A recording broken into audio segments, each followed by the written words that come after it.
So we've talked about incidents and accidents and we've kind of hinted about like what happens when investigations start and just how anal it can be. But we never actually went over like the actual process. And then what's some of the things you should do when there's an actual investigation going. So for us in the aviation realm, we already know this. And some transportation crews like truckers and stuff, they kind of have an idea.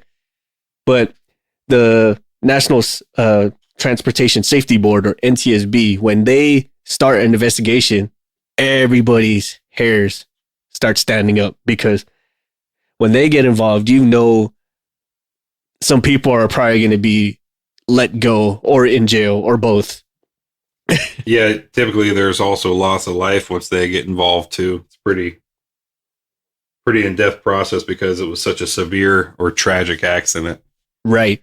So some people may ask, like, well, what warrants the National Transport Safety Board or the NTSB to get involved in an accident or incident? And there's a lot of heavy hitter stuff that needs to happen. One of it is like loss of life, serious injury to people, or like say if property damage to both the asset and the stuff that it hit was in excess of $25,000 or more, which in the case of a plane, if a plane even just barrels down the runway with a broken gear, that technically would cost $25,000. Yeah, exactly. Or say, depending on the type of aircraft, in our case, like if there was ever a time when it had loss of electronic systems, if it had loss of power thrust systems, certain hydraulics, or if people had to evacuate the aircraft for whatever reason, that's like instant NTSB involvement, like just about instant. So what goes into the process of an NTSB investigation? First of all, a determination needs to be made of if they should investigate. And we kind of went into that a little bit. If there's a loss of life, if depending on the type of plane, if there was certain loss of a particular system, or if people had to leave the plane, then that's like an instant green light for them to come through. And then we mentioned in some episodes about, like, say, criminal activity. If some criminal activity is involved, like say counterfeit parts or selling of overpassed or past due high time parts, then we have other entities involved, like say the FBI, depending on what it is, and other like investigative authorities outside of the NTSB. Yeah, depending on if there's other countries involved or whatever else, because for the longest time, right, when Six had mentioned, the selling of high time components, there was a big problem happening here from the U.S. and Europe to Central and South America. A lot of high time parts are getting installed on aircraft down there, and then just wreck after wreck after wreck, or incident after incident. It was a big problem for a long time. Yes. And then depending on the incident, some of them may have occurred in the water, some of them in international waters. In cases like that, then the Coast Guard would get involved too, because that's part of their purview. And before... Is it? I didn't know that. Yeah.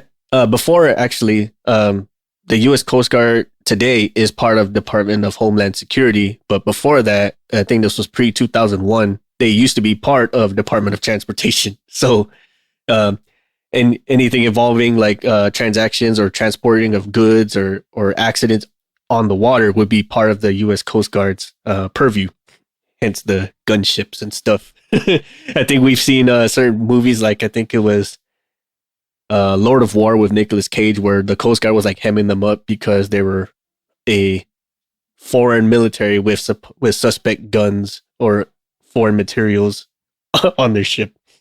Off track, but that's the thing.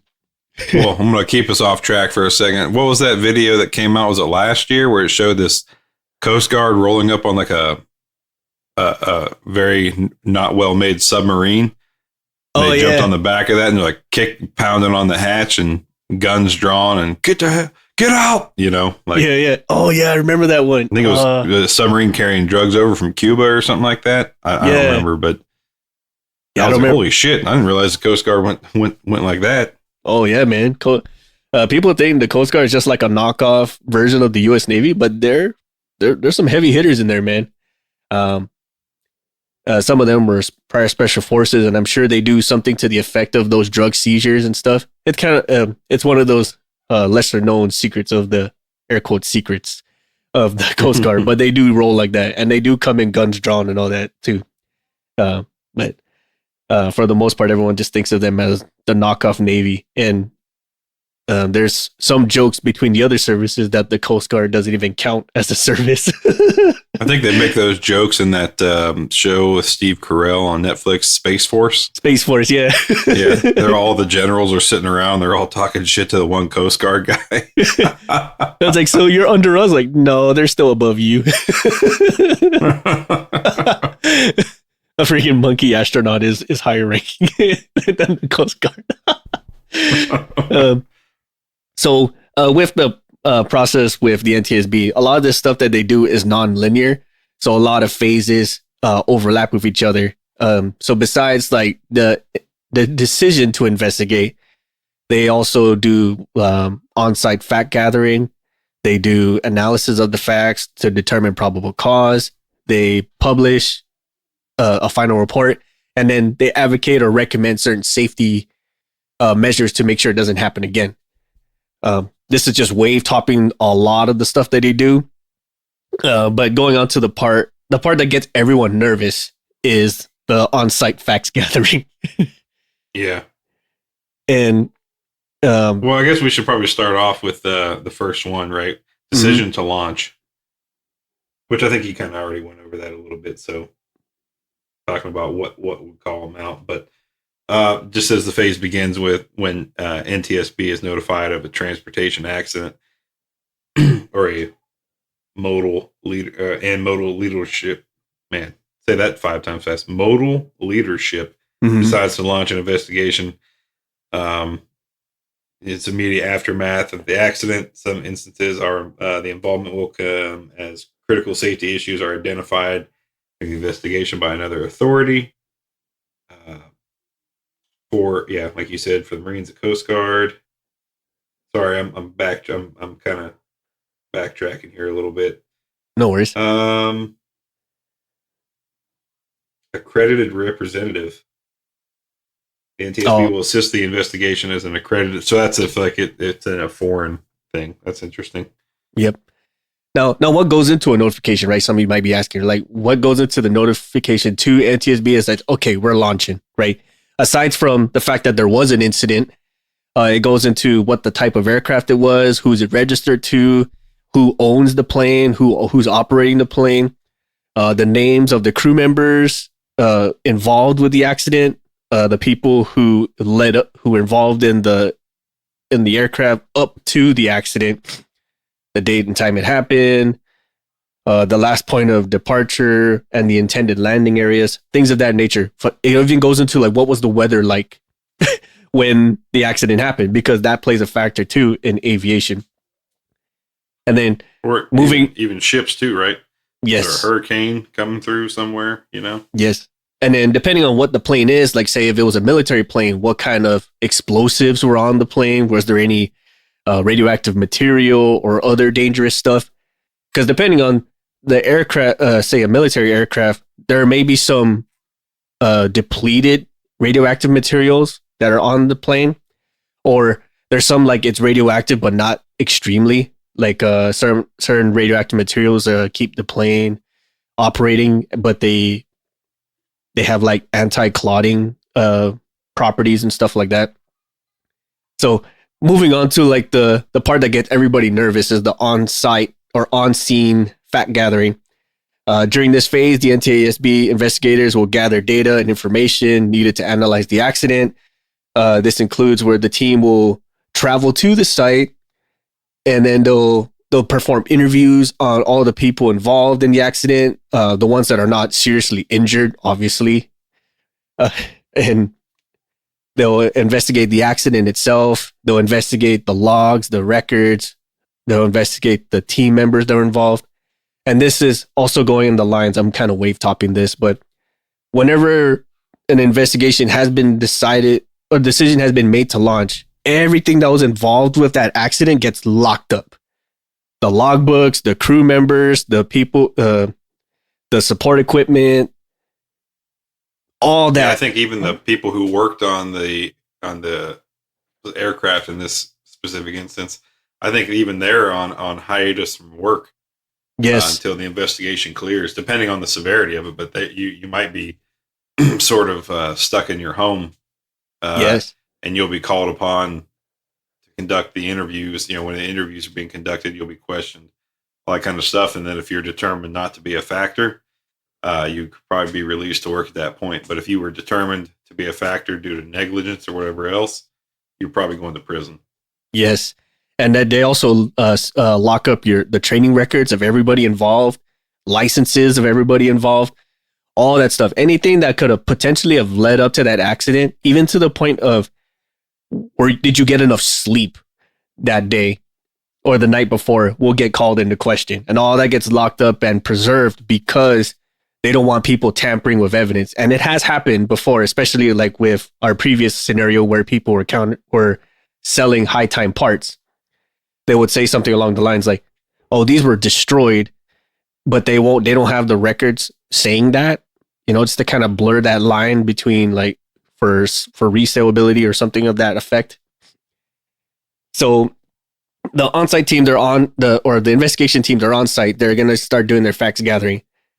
Depending on what organization or the severity of the incident, they may or will require each crew member and everybody involved to make a statement, like a written statement of facts of what happened, what were you doing, who, what, when, where, why, all that stuff. And they may require you to take a drug test. So yeah, it might not even be. I've watched guys who were involved in a towing incident, and damage occurred to the aircraft in a towing incident, and they still had to go get a P test done. Yeah. And urine analysis. And I think depending on some organizations, if you refuse to take a drug test, you're instantly guilty. Like I believe you're right. Yeah, I think it's a legit thing. Like you refuse to do it, then you're admitting you were wrong. You were wrong, or you did something wrong. Now that sounds very extreme, and in some cases it is. But depending on the severity of the accident, and you're kind of narrowing it down to, okay, these number of people may have been a root cause in the effect.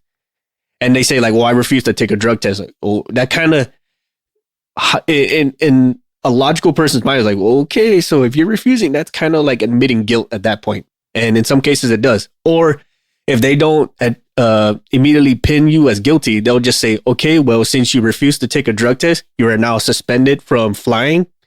You're suspended from working on aircraft. You're suspended from doing any type of work related to your job until we've determined that the incident wasn't caused by you. So you're kind of blacklisting yourself almost for a certain period of time. I won't say permanent, but for a certain period of time, just because you refuse to take a drug test. And that period of time might be 6 months or more. Yes. Or until the investigation closes, which it can take anywhere from 12 months to 3 years, depending on what it is. Right. Yep. So imagine like you're not able to work, or you're suspended from aviation work for up to 3 years or more, depending on what it is. Yeah. Your livelihood, right? Yes. Right. Now, I don't know about some people, but aviation pays really good. And to not be able to do that for 3 years can suck. And yeah, I don't know who has 3 years worth of savings built up. Yeah, well, maybe Jeff Bezos and some others, but nobody that I know personally. Right, same here. Now, a part of the facts gathering is the interviews, and that's where you get questioned for every possible thing involving that incident. It can go as deep as, what were you doing? Where did you get enough sleep the night before? Did you drink it all the night before? Did you fight with your spouse? Were the kids, were you distracted? What were your distractions, right?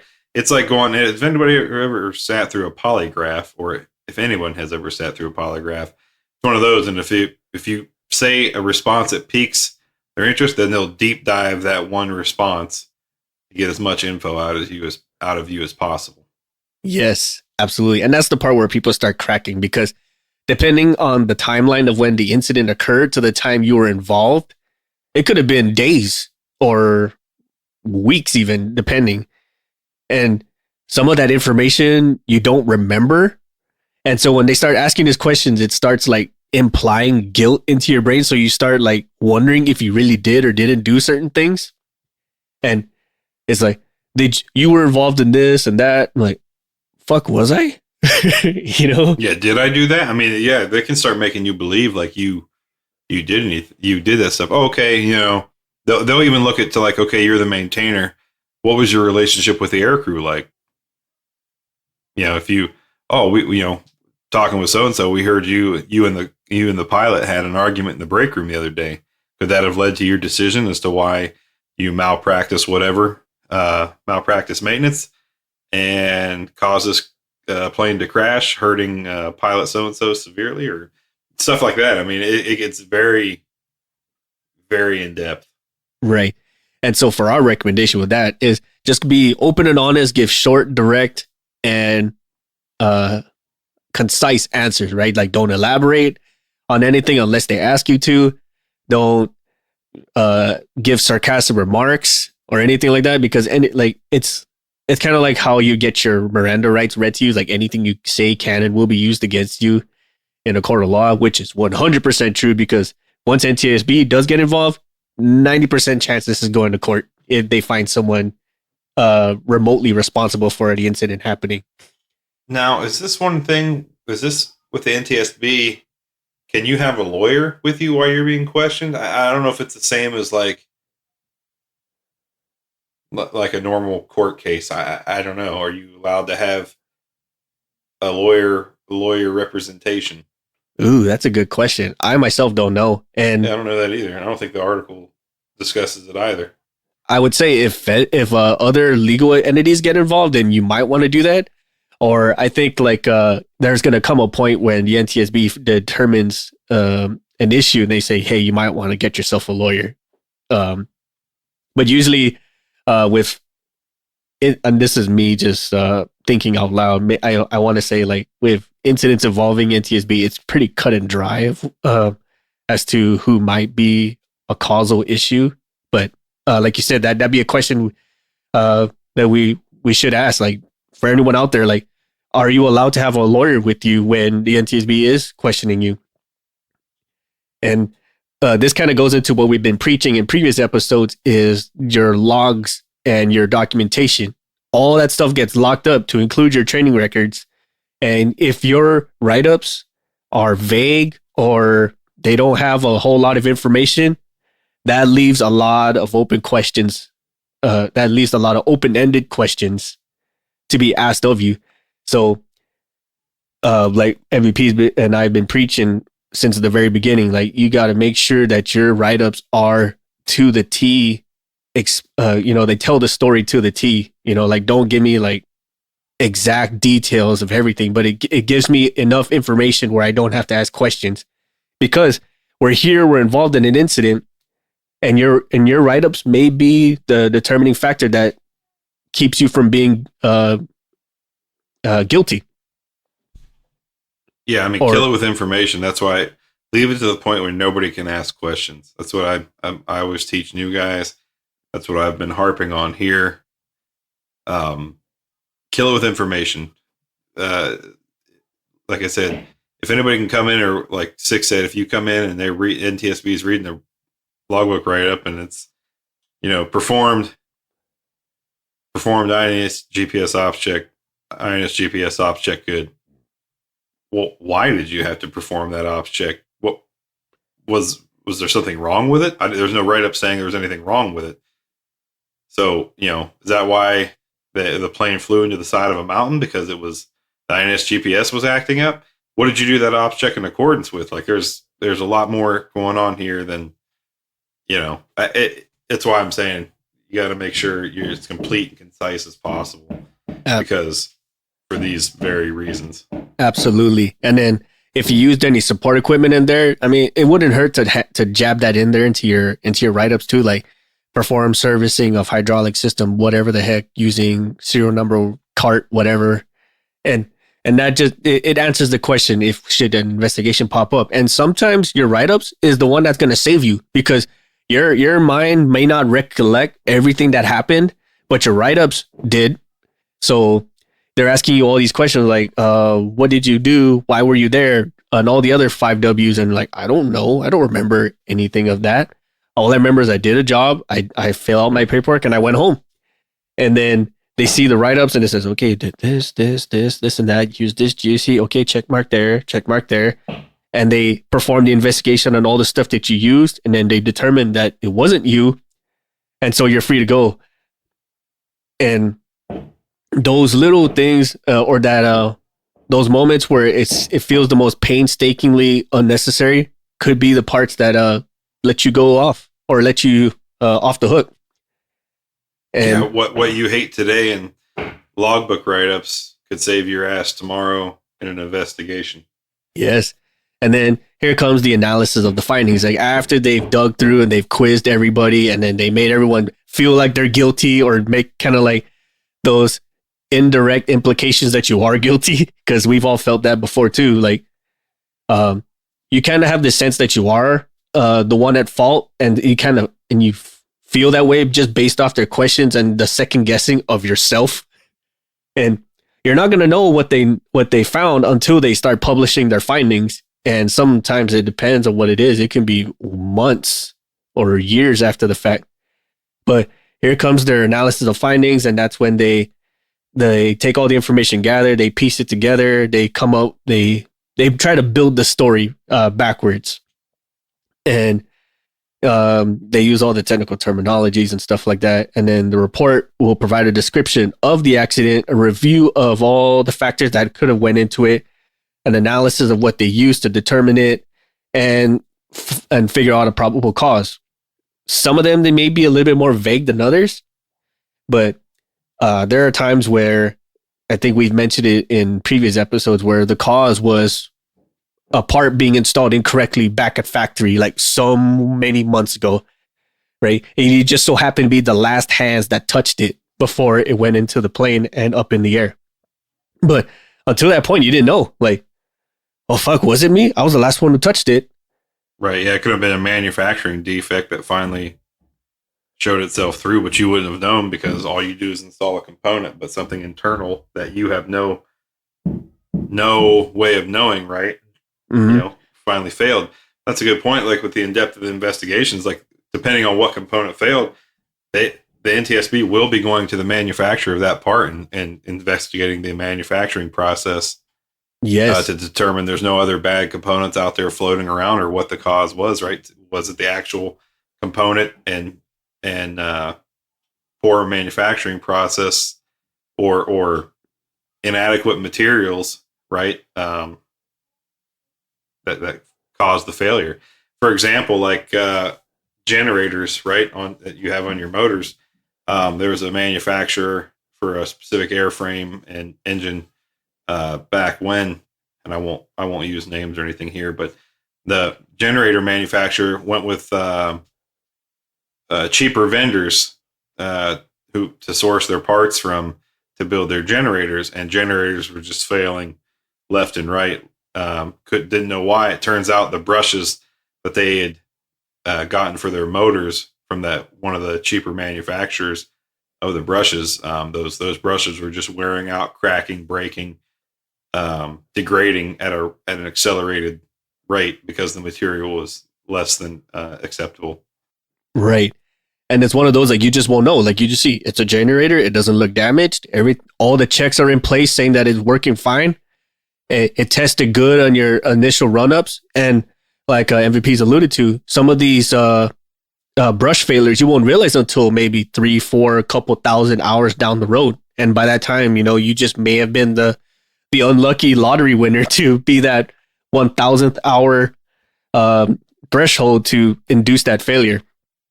Some other ones are like with O-rings, especially. Some O-rings they crack or they weren't manufactured correctly, so they degrade a lot faster at pressures they're not supposed to degrade at.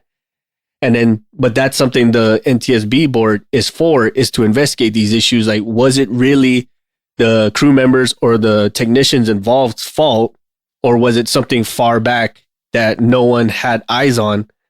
And what can we do to fix it? And that's the whole point. But it's also one of those, like, when it's in the investigation has your name attached to it, and like, ooh, you start walking eggshells, you start quiz fucking yourself if you really were the cause, and whether you did the job right or not. And even the most A-type personality will have that bit of pressure. Like, I know, and you start arguing with yourself. Like, I know I did that right. I 100% know I did. I followed the publication, the specifications to the T. I used the right equipment. I used the right stuff. But then once they start questioning you, right, all that doubt starts coming in. Like, did I really do that? What, did I use the right material? Was the pliers that I used to safety wire, was it worn out? Was it okay-ish? Was the O-ring grease that I used expired? Holy crap. Yeah. All these tiny questions start coming in because they're inducing that self-doubt, because it's part of their job to investigate, get down to the root cause. But in the process of that, it sort of induces some level of guilt into you. But that's the way the questions are designed as well. Mm-hmm. They're also made for you to start questioning yourself. Yep. And a lot of it I can understand, because some people, they're just committed to not admitting that they did something wrong. So you got to kind of ask the question or imply the question in a certain way to get them to break through that defense and have them really start wondering what they did or did not do that could have been involved in the incident. And once the investigation is over, they've analyzed and finalized the results, and then they publish their findings. Once the investigation is at its endpoint, it doesn't end with just determining what the cause was. They go into some of the safety issues that were addressed in the fact finding. They start giving recommendations as to what you should or shouldn't do, and they follow up. They say, here, we want you to give us a corrective action. And then once that corrective action is received and approved, then they're going to follow up on it. So it's just because the investigation is over doesn't mean that you're off the hook from the NTSB. I think that's with any organization. Like, just because you've been caught doing something wrong and you fixed it doesn't mean we're going to just say, okay, hunky dory, everything's great, have a nice day. They're going to check up on you. They're going to make sure that you're still doing it right, as anyone should. Yeah, it's going to be a verification of the corrective actions, right? They're going to say, yes, okay, here's what we're going to do moving forward so we don't have these issues again. And they're going to go, the board, right, will go, the NTSB board will go, okay, sounds good. How long do you think it'll take you to get these implemented? Well, we expect it'll take us 6 to 8 months or whatever, using a number. Okay, sounds good. We will check back with you in 1 year or 6 to 8 months to see if those are implemented, and then we'll check back in 6 months after that to verify that what you said you were going to do is actually working, or that you're doing what you said you were going to. Yep.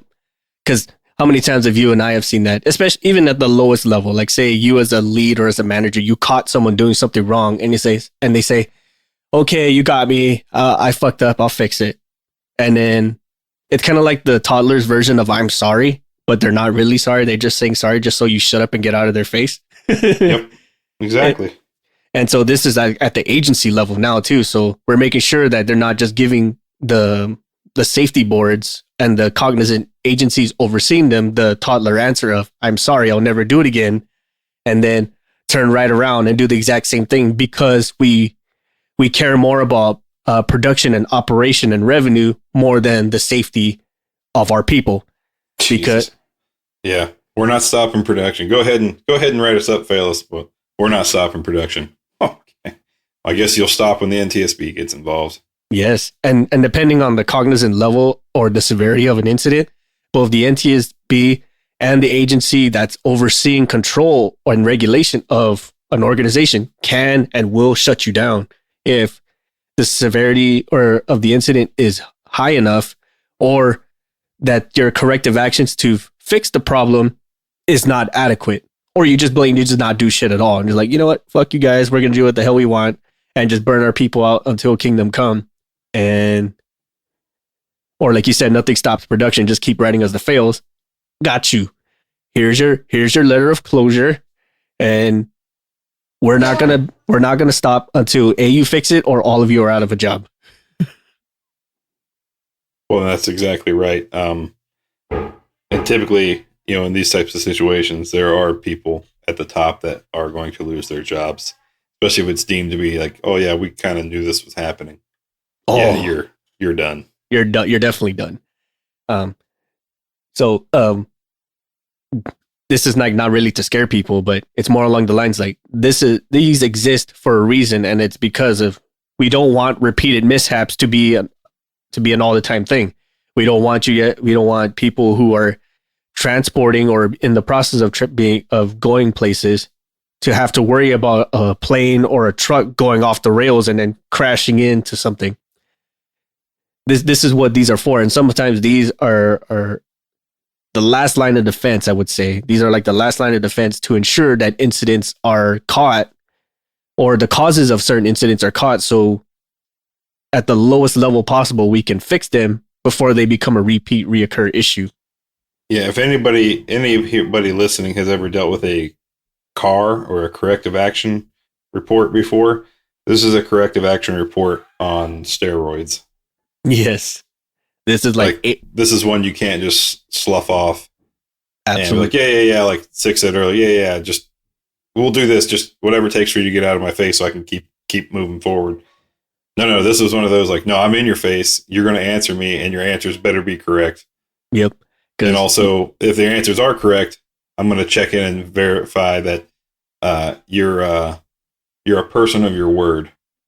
Yes. And that you're going to do what you say you're going to do, and that you're taking this seriously.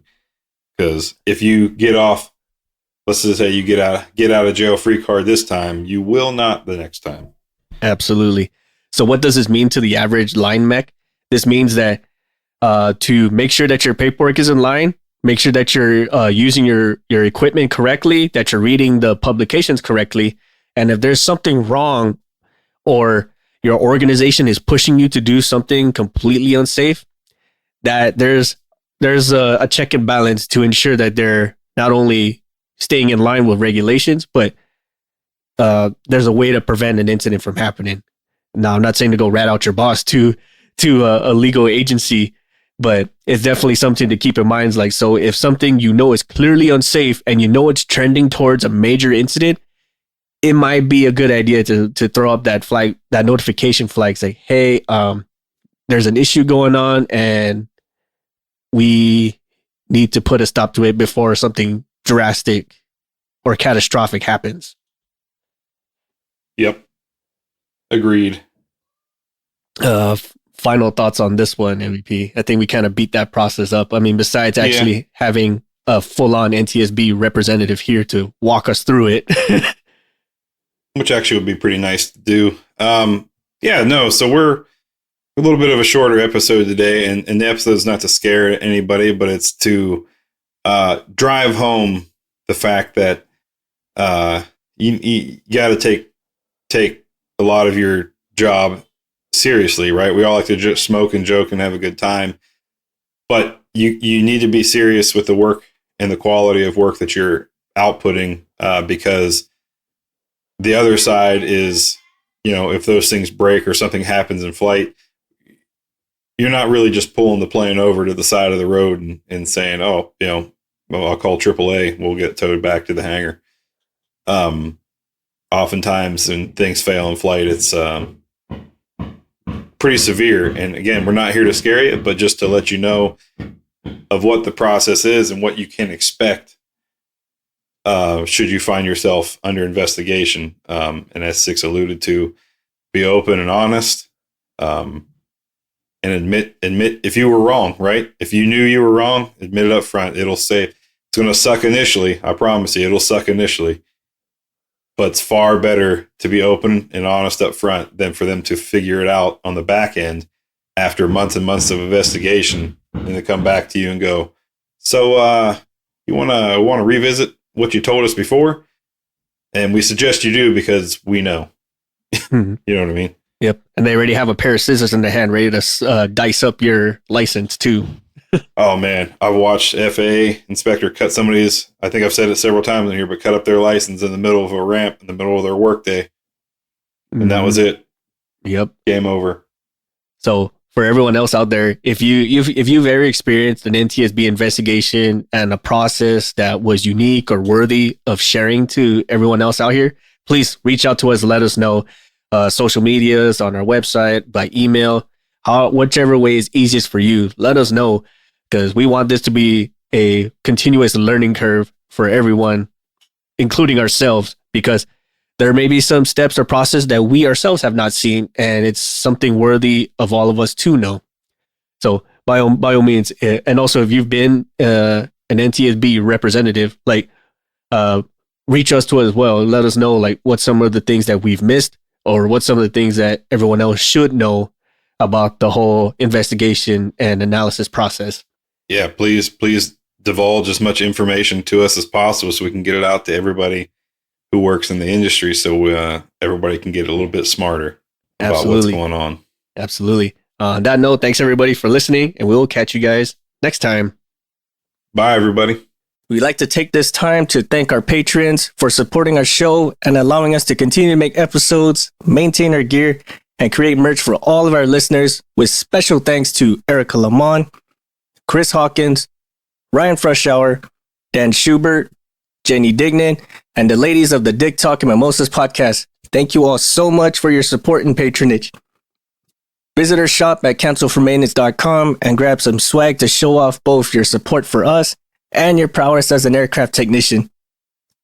If you have ideas for the show, or you'd like to be a guest on the show, visit our contact us section and send us a line. We will do what we can to get your ideas or yourself on the show. You can also follow us on social media, such as on Facebook at Cancel for Maintenance, Instagram at Canx, that's CANX for Maintenance Podcast, or on Twitter at CXMX Podcast. Check out some of our affiliates like Rockwell Time, where they make both rugged and classy watches to fit your lifestyle. Use the code CX4MX and save 10% off your purchase. Support us on Patreon. Our patrons get exclusive perks such as access to our Discord, discounts and early access to merch, special patron-only episodes, and so much more. Thank you again so much for listening, and we'll see you next time.